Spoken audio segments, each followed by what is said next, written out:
आइए संतोष कुमार के online English class के वर्ड फॉर्मेशन पार्ट 1 टॉपिक में आपका वेलकम है। ये जो वर्ड फॉर्मेशन का टॉपिक है ये ट्राई सेक्शन फॉर्मूला पे आधारित है। अब ट्राई सेक्शन फॉर्मूला क्या है? ट्राई का मतलब होता है 3, सेक्शन का मतलब होता है पार्ट, खंड, और फॉर्मूला का मतलब होता है सूत्र। तो ये 3 खंडों का सूत्र है जो प्रीफिक्स, रूट वर्ड और सफिक्स पे आधारित है।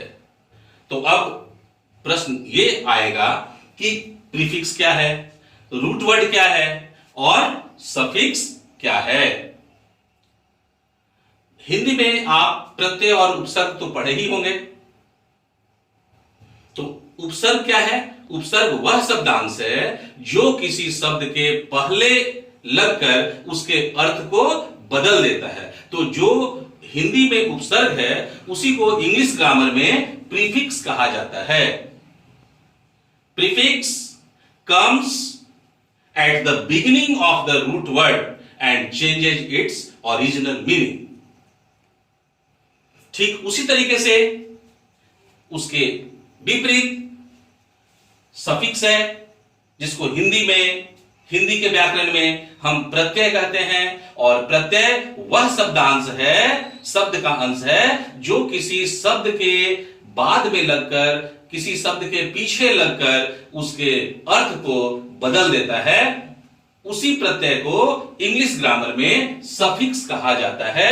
और suffix comes at the end of the root word and changes its meaning. अब बच गया रूट वर्ड। रूट वर्ड क्या है? रूट वर्ड जैसे हम लिखते हैं फुट। फुट का रूट वर्ड है पेडल। पेडल क्या है आप जानते हैं। एक पेयर वाले लीवर को साइकिल में हम पैरों से धक्का लगाकर चलाते हैं और साइकिल चलती है, उसको पेडल कहते हैं। और पेडल फुट का रूट वर्ड है। पेडल से पेडलर बना, पेडेस्टेरियन बना, बहुत सारे वर्ड बनेंगे इससे। तो ये हो गया ट्राई सेक्शन फॉर्मूला। अब हम इसके की में आते हैं प्रीफिक्स और सफिक्स के। प्रीफिक्स और सफिक्स और रूट वर्ड को जानकर हम वर्ड का एनालिसिस कर सकते हैं और वर्ड मीनिंग के बहुत ही करीब पहुंच सकते हैं।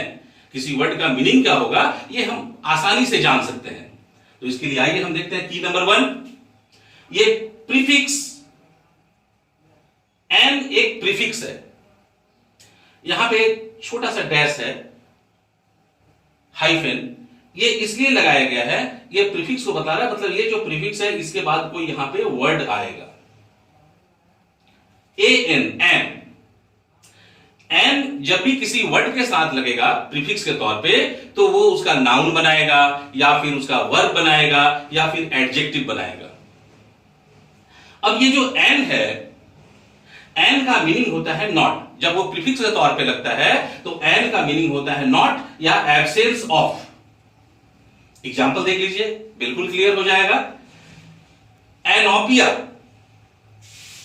एन और ओपिया जब हम इसको एनालाइज करेंगे तो एन क्या हो गया? एन हो गया प्रीफिक्स जिसका मतलब होता है एब्सेंस ऑफ।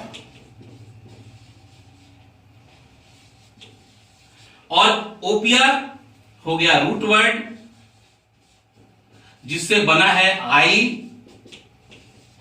या विजन। तो यहां पे एनोपिया का मतलब हो गया एब्सेंस ऑफ आई और एब्सेंस ऑफ विजन।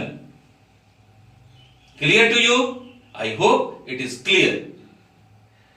अब हम देखते हैं सफिक्स। सफिक्स के की नंबर 1 में भी हम एन लेते हैं। देखिए ये कोई जरूरी नहीं है कि जो प्रीफिक्स होगा वही सफिक्स में भी आएगा, लेकिन यहां पे एक ऐसा प्रीफिक्स और सफिक्स मिल गया जिसका मैं वीडियो तैयार कर रहा हूं, तो यहां पे सफिक्स में हम एन लेते हैं। सफिक्स यानी ये एन जो है, यहां इसके देखिए पहले एक छोटा सा डैश आया हुआ है, तो इसका मतलब है कि इसके पहले कोई वर्ड लगेगा, उसके बाद एन लगेगा। तो यहां पे हम देख रहे हैं एन सफिक्स के तौर पे, तो इसका मीनिंग होता है नेटिव ऑफ। क्या होता है? Native of. जैसे मान लीजिए एग्जांपल देखिए, बहुत इजी है ये, अमेरिकन, यहां पे लास्ट में देखिए ये सफिक्स एन लगा, इसका मतलब हो गया नेटिव ऑफ अमेरिका। इसी तरीके से हम बहुत सारा वर्ड ऐसे बना सकते हैं एन लगा करके सफिक्स के तौर पे, जैसे इंडियन, कैनेडियन, जर्मन, और इसी तरीके से बहुत सारा वर्ड फॉर्मेट करता है प्रीफिक्स एन लगा करके। जैसे यहां पे आप एनोपिया तो देखे ही, इसके अलावा भी बहुत सारे वर्ड हैं, जैसे कि एनेस्थेसिया हो गया, एनसेंट्रिक हो गया, बहुत सारे वर्ड ऐसे मिलेंगे आपको। एक चीज का ध्यान रखिएगा कि प्रीफिक्स रूट वर्ड के बाद में कभी नहीं लगता है। रूट वर्ड के पहले आता है प्रीफिक्स, और ये जो सफिक्स है ये रूट वर्ड के पहले कभी नहीं लगता है। रूट वर्ड के बाद में आता है सफिक्स, और ये प्रीफिक्स और सफिक्स रूट वर्ड के बीच में भी नहीं आते हैं, उसका कोई मीनिंग नहीं होगा। तो ये है आज का मेरा वीडियो, जिसमें हमने प्रीफिक्स, रूट वर्ड और सफिक्स सीखा, वर्ड का एनालिसिस करना सीखा, वर्ड मीनिंग को जानना सीख लिया। बहुत ही आसान है तरीका ये। अब आपने मेरे इस वीडियो से कितना लाभ उठाया, कितना सीखा, इसके लिए मैं कुछ क्वेश्चन डिस्क्रिप्शन में दे दिया हूं। आप उसका आंसर कमेंट बॉक्स में लिखेंगे ताकि मुझे पता चल सके कि आप कितना इस वीडियो का लाभ उठा पाए। तो ये आज का वीडियो है, और ऐसे ही बहुत सारे वीडियो के साथ, इसके बहुत सारे पार्ट के साथ हम आपसे जुड़े रहेंगे। आप तैयार रहिए और हमारे वीडियो को देखिए। धन्यवाद।